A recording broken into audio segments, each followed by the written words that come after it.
Hi there, this is Duke of Many Things, back at the home for Orphaned Dice. Back here with more DM tips. Okay, and now we get to a major part of Dungeons & Dragons, the environment, the territory, the terrain, maps. Okay, so even if you're just doing a campaign over voice, if you're just doing a theatre of the mind, maps will be useful, even if just for yourself as the DM, so you've just got a brief something to refer to when you're describing the environment to your players. Case in point, if they're travelling in a wagon, little description, little diagram to say, okay, who's driving, who's at the front, who's at the back, who's on the roof, who's controlling animals. It doesn't have to be anything particularly realistic, just as easy as this. As easy as that. A wagon. Better still, if there's a ship. Okay, pointy bit at one end, blunt bit at the other end, whatever is propelling it in the middle, mast,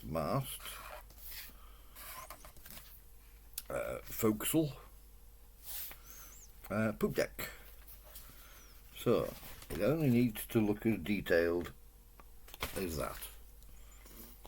And you can mark on there for your own edification who stood where, what direction you're travelling.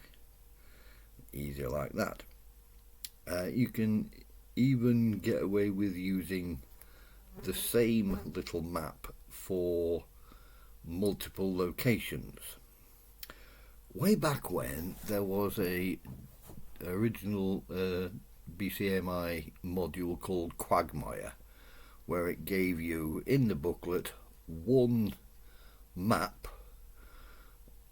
for a tower in the middle of a swamp, and it turned out there were 4 identical towers for which you used the same map. It's just in the different locations there were different things happening within each separate tower. So this you can use if you have a string of towers associated with a particular kingdom. You can have the towers look old, you can have the towers covered in vines, you can have the towers look as if they recently had lots of vines removed.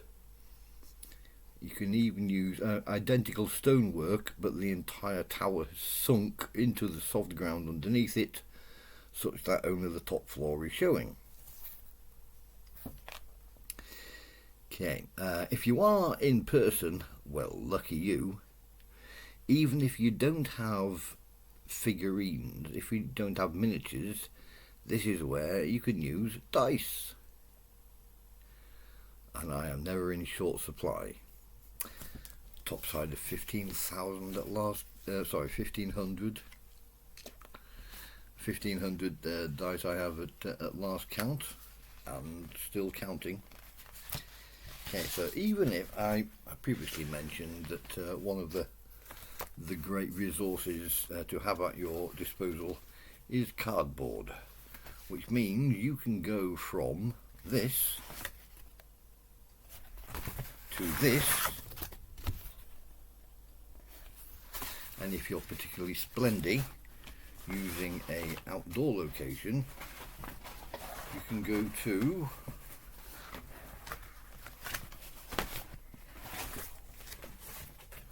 this, simply by putting a 1-inch grid and then inscribing hexagons on top of it. I may well show you a process at some later point. But either way. Okay. So, use your terrain to make your encounters memorable, worthy and enjoyable to play. Use, if there's a steep place, if there's a slippy place, if you can describe what can be seen surrounding. If there's off in the distance you can see more woodland, or if you can see across a whole valley. This is where you would have a different scale map,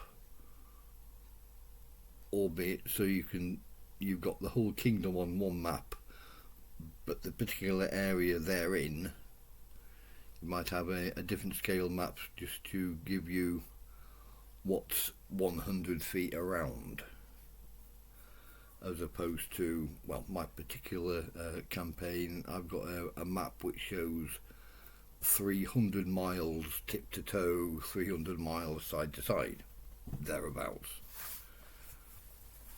Yeah, like I say, your maps don't have to be that detailed, just whatever helps you describe the environment to the players, whatever helps you move the adventure along. Okay. Where are we now? Script. I knew I had a script around here somewhere. It's on here. There. Not you. Okay. Yeah, it's frequently said the best simulation of your campaign is in your player's head. Not necessarily your maps you draw. Like I say, your maps don't have to be that detailed. If you don't have to fill in every single corner when you're describing. Give them enough that they can paint their picture in their own heads. Okay. I think that's enough talking about maps from my end. And yes, I think we'll call a finish there. In which case, Alia Yak Test.